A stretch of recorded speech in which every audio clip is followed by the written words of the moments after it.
आज के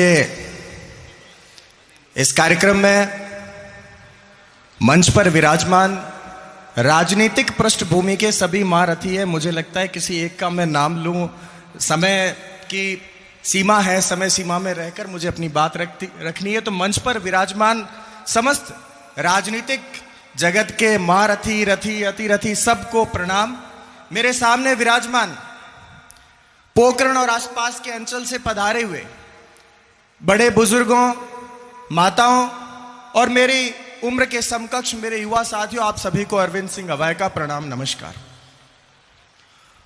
मुझे 2014 का वो दृश्य आज भी याद है जब पहली बार गजेंद्र सिंह जी शेखावत साहब को टिकट मिला था।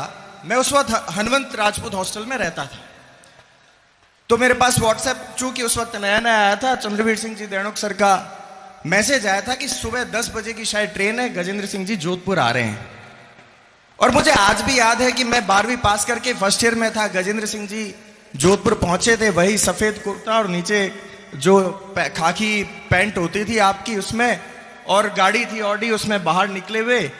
और मैं एक छोटा सा बच्चा इसलिए प्रसन्न हूं, हालांकि उस वक्त हमें कोई राजनीतिक किस प्रकार से चलती उसका ABCD भी नहीं पता था। पर उस वक्त 2014 का जो समय था, इस देश के लिए टर्निंग टाइम था, बदलने का दौर था। देश के सारे युवाओं ने यह ठान लिया था कि इस बार इस देश में अब ये भारत किस ओर जाएगा, उसकी किस प्रकार से देश चलेगा, इसकी रूपरेखा युवा तय करेगा। युवाओं के साथ मिलकर बड़े बुजुर्गों ने भी यह तय किया।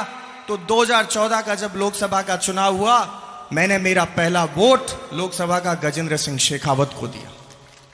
और मेरे उस एक वोट से यह तय हुआ कि भारत में जब नरेंद्र मोदी जी की सरकार बनी, जनधन की योजना आई, मेक इन इंडिया के प्रोजेक्ट आए, डिजिटल इंडिया के प्रोजेक्ट आए, उज्ज्वला योजना आई, जिसके तहत गांव गरीब और आर्थिक रूप से अक्षम माताओं के घर पर गैस का सिलेंडर पहुंचा। जो चूल्हे के धुएं से बीमारियां होती थी उनसे निजात मिली। मेरे उस एक वोट से यह काम हुआ। उसके बाद जब 2019 का चुनाव आया, तब भी मुझे याद है कि हम लोग रामदेवरा में थे, हमारा एक स्नेह मिलन था हॉस्टल का, और उसमें गजेंद्र सिंह जी शेखावत साहब पधारे थे। और संयोग से उस वक्त भी चंद्रवीर सिंह जी करवा रहे थे वो कार्यक्रम, धर्मशाला में कार्यक्रम था, मेरे ख्याल से शेखावत साहब को याद होगा। और उस वक्त भी मैं वहीं था। और उस वक्त जरूर शेखा साहब ने कहा था कि इस बार चुनाव थोड़ा कठिन है, आप सब लोगों को लगना है और जी जान से ताकत करके चुनाव को ये जीतना है। तो जो 2019 का चुनाव हुआ, वो मेरा दूसरा वोट था गजेंद्र सिंह जी शेखावत को। उस चुनाव के बाद इस मोदी सरकार ने, प्रेसिडेंट ने 370 को हल किया, हमने 35A को हल किया। पूरी दुनिया जब कोविड से जूझ रही थी, उस दौरान कोविड वैक्सीन बनाकर संपूर्ण विश्व को हमने इंजेक्शन भेजे। ये इस सरकार ने काम किया। चाहे फॉरेन पॉलिसीज हो, और उसके अलावा सबसे बड़ी सफलता जिनका श्रेय आपको देना चाहिए, जल जीवन मिशन, जिसकी पूरी जिम्मेदारी गजेंद्र सिंह जी शेखावत साहब के पास थी। पूरे भारत में जहां आवश्यकता थी और हर घर तक नल पहुंचे, इस ध्येय के साथ इन्होंने काम किया। और आज हम लोग कहां खड़े? पूरी दुनिया, संपूर्ण विश्व में आज भारत अलग शक्ति के रूप में देखा जा रहा है। और आने वाले जब 26 तारीख को चुनाव है, 26 तारीख को चुनाव जब होगा, उस दिन मैं मेरा तीसरा मत गजेंद्र सिंह शेखावत को दूंगा। और वो मेरा मत ये तय करेगा कि भविष्य में भारत कहां जाएगा, वैश्विक दृष्टि में भारत कहां खड़ा होगा, और हम जहां खड़े होकर विश्व को कैसे देखेंगे और विश्व हमें कैसे देख रहा होगा। ये 26 तारीख को जब वोट देंगे और 4 तारीख को परिणाम आएगा, उस दिन ये तय होगा। तो मेरे इस पोखरण अंचल के समस्त युवा साथियों से निवेदन है, अब ये समय नाराजगी, मनमुटाव, अपने गिले शिकवे गिनाने का नहीं है।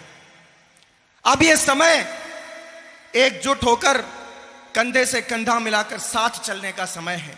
ये लड़ाई महज गजेंद्र सिंह शेखावत की नहीं है, ये लड़ाई हम सबकी लड़ाई है।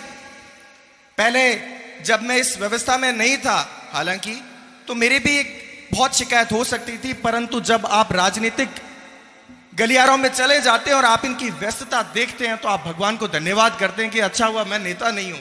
नेता है, उनकी व्यस्तता कितनी है वो भगवान जाने। और मैंने देखा है, संयोग से कई बार दिल्ली भी जाना हुआ, जो दिल्ली जयपुर जाना आना जाना हुआ, मैं एक चीज दावे के साथ कह सकता हूं, आप लोगों के मन में क्या होगा मैं नहीं जानता, परंतु दिल्ली और भारत ये मानता है कि Gajendra Singh Shekhawat one of the most intelligent and intellect leader है। सबसे बुद्धिजीवी और प्रभावशाली अगर कोई नेता है तो गजेंद्र सिंह शेखावत है।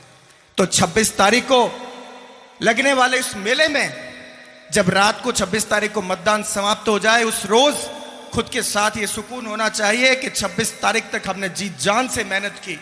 अगर कोई श्रेय नहीं दे तो चिंता मत करना, किसी ने धन्यवाद नहीं कहा, क्योंकि इस देश को आजाद करवाने के लिए ऐसे असंख्य लोग शहीद हुए, जमींदोज हो गए, जिनको आज इतिहास याद नहीं करता, परंतु उनके दिल में, उनके मन में एक टीस थी, ललक थी कि हमें देश के लिए कुछ करना है। तो आपके मन में और हृदय में एक टीस होनी चाहिए कि 26 तारीख को मतदान के दिन मैं मतदान भारत के लिए करवा रहा हूं।